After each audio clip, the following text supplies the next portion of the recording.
মেয়েদেরকে সম্মান করতে শেখো, মেয়েদেরকে যোগ্য সম্মানটুকু দিতে শেখো, কারণ এটা খুবই দরকার। তারপরে তাদের বিচার করতে যেও যে তারা কি জানে, কি পারে বা কি পারে না, বা তার কি কি গুণ আছে। তো আগে মানে মানে হয়তো সব কাছেই যেতাম না, বাবারাই সব করতো, বাবাই সব।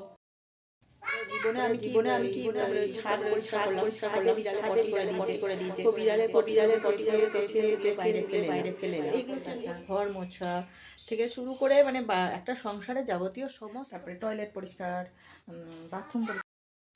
রাধে কৃষ্ণ বন্ধুরা, কেমন আছো তোমরা? আশা করছি তোমরা খুব ভালো আছো, ভগবানের আশীর্বাদে আমিও খুব ভালো আছি। তো অনুসরা অধিকারীর চ্যানেলে নতুন একটি ভিডিওতে তোমাদের অনেক অনেক স্বাগত জানাই। তো আমি একটা টপিক নিয়ে আজকে বলতে এলাম। টপিকটা হচ্ছে যে টপিক আর কিছুই নয়, আমাদের মেয়েদের স্বাভাবিক।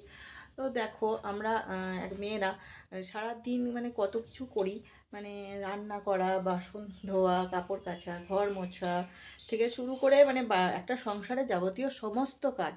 তারপরে একটা মেয়ে যখন ছোট থাকে মানে বাবার কাছে থাকে, সে তো ওগুলো কি মানে করেইনি, অনেকে করে কিন্তু বেশিরভাগ জনই করেইনি, মানে এখানে যেভাবে করতে হয় সংসারে এসে সেইভাবে হয়তো করেনি। অনেকে একটুও পারে না, কিছুই পারে না, তো করেনি। আমিও যেমন বলি, সে আবার কত কী ধরনের কাজ আছে, এইগুলো কি আমি কোনোদিনও করেছি? কিন্তু করি।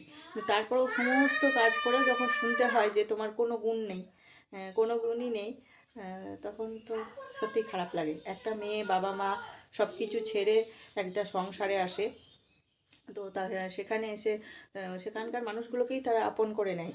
এই ধরনের যে কাজগুলো, পটি পরিষ্কার, বাচ্চার পটি পরিষ্কার, আচ্ছা বুঝলাম, ওটা মাতৃত্ব, মানে মা, আমি মা হয়েছি বা মায়ের সন্তান স্নেহে ওগুলো করে, কিন্তু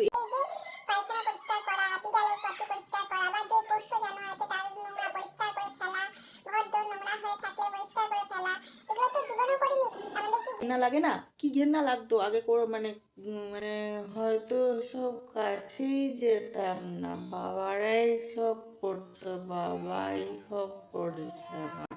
মাথায় তো ঘৃণা মানে কি ঘৃণা লাগে না? লাগে, ঘেন্নাও লাগে, কিন্তু তার সত্ত্বেও করি কেন? ভালোবাসা, সংসারটাকে ভালোবাসি, যে আমার সংসার, এটা আমাকে পরিষ্কার রাখতে হবে, গুছিয়ে রাখতে হবে, তবে আমার পরিবারটা সুস্থ থাকবে, ঠিক থাকবে, সব কিছু চারিদিক পরিষ্কার থাকবে।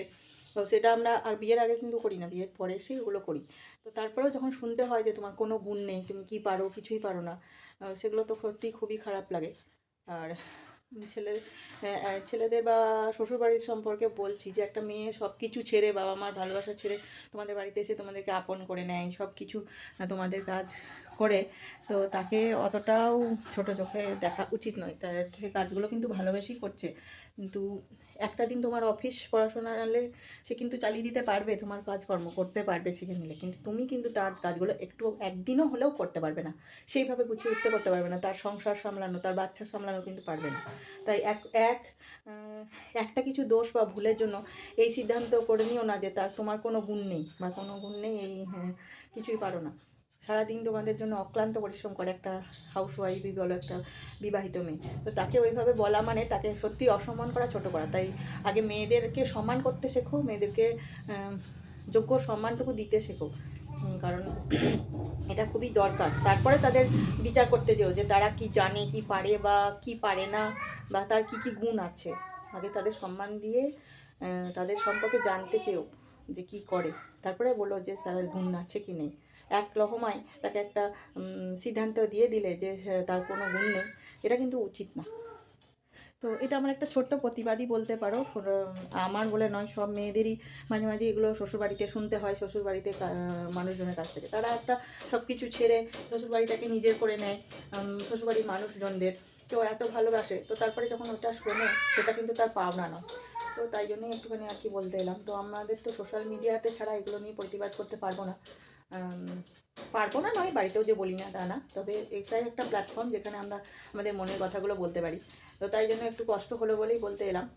তো সেইটা না করাই উচিত, মেয়েদেরকে সম্মান করতে শেখো, তাদের যোগ্য সম্মান, যোগ্য এটা দাও, এটাই বলা। তো ভিডিওটা যদি একটু ভালো লেগে থাকে তাহলে অবশ্যই লাইক কমেন্ট শেয়ার করে দিয়ে আমার পাশে থাকবে, আর কেমন লাগলো অবশ্যই কমেন্ট করে জানাবে। তো এইটা বললাম বলে ভেবো না যে এটা আমার জীবনে মানে হয়েছে, হয়নি তাও না, বা হচ্ছে তাও না, সবারই জীবনই এটা একটা সাধারণ স্বাভাবিক ব্যাপার, সব মেয়েদের, হাউসওয়াইফদের। তাই আমি একটুখানি তুলে ধরলাম, সেটা শুধু একটু ছোট্ট প্রতিবাদ, আর কিছু না। টাটা।